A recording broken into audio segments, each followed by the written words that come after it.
France celebrated their quarter-final victory, and this morning, British Prime Minister Keir Starmer ordered an emergency visa blackout against the match officials who refereed it. Every FIFA match official with a UK border crossing in their travel itinerary is now subject to an immediate administrative freeze, grounded before the semi-finals commence. The ultimatum to Zurich is specific. Hand over every internal tracking log and VAR communication audio file within 12 hours, or the officials stay grounded. And without officials, there is no semi-final. And without a semi-final, the most expensive broadcast product in sporting history defaults live on global television. France's passage through the quarter-final was, on the surface, a high-quality knockout performance. Disciplined, tactically precise, and built around individual brilliance in the moments the match demanded it. The result was real. The goals were genuine. But the data that began circulating through technical analytics desks within minutes of the final whistle told a story about the conditions under which that result was produced, and that story has now reached Downing Street and triggered the most aggressive sovereign response this tournament has yet seen. Independent technical review networks monitoring the quarterfinal in real time identified a pattern of officiating interventions across the second half of the fixture that produced the same directional asymmetry that has appeared in every French knockout match in this tournament. Defensive contact situations involving French players that were of comparable or greater force to fouls called against their opponents were consistently waved away without VAR consultation. Attacking situations where contact against French players occurred inside or near the penalty area triggered immediate review requests from the on-field referee to the remote technology center. The mirror situation, attacking contact against French opponents in identical positions, produced the opposite response. Wave on. No review. Continue.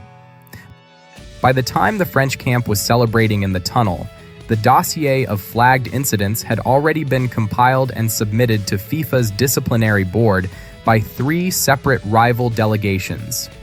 And by 6 a.m. the following morning, a copy of that dossier was on the desk of Keir Starmer, accompanied by a brief from UK intelligence analysts who had been tracking the officiating data patterns across the tournament and who had reached a conclusion that required immediate executive response.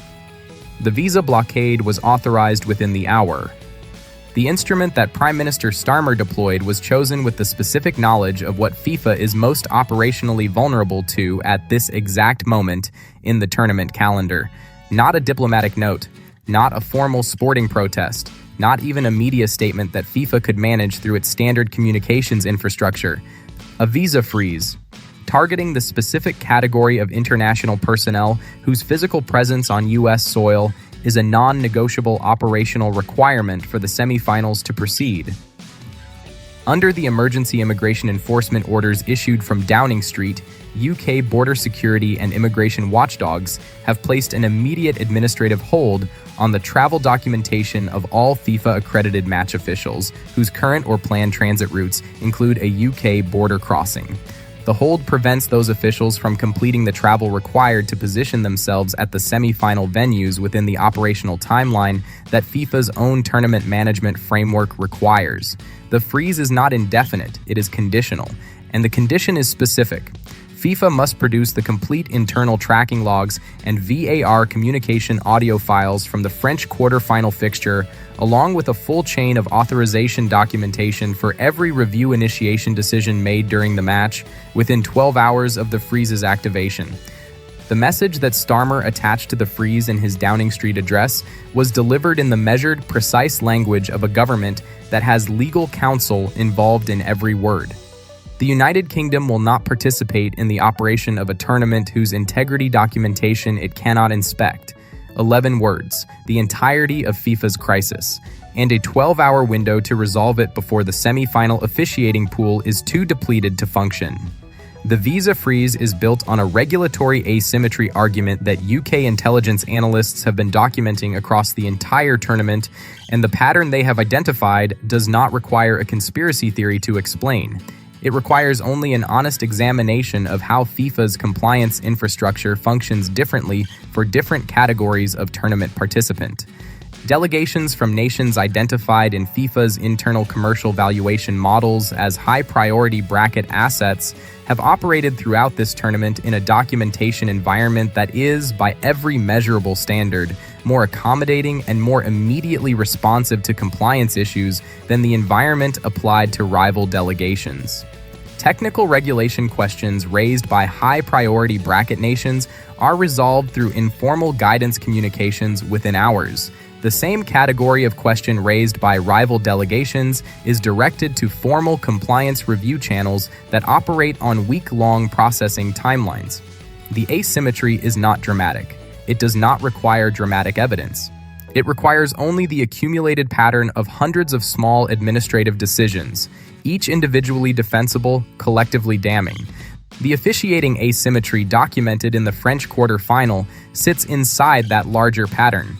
And what the UK government's involvement has done by deploying sovereign visa infrastructure as the enforcement mechanism is force FIFA to produce the internal documentation that would confirm or refute the pattern in its most specific and most recent expression.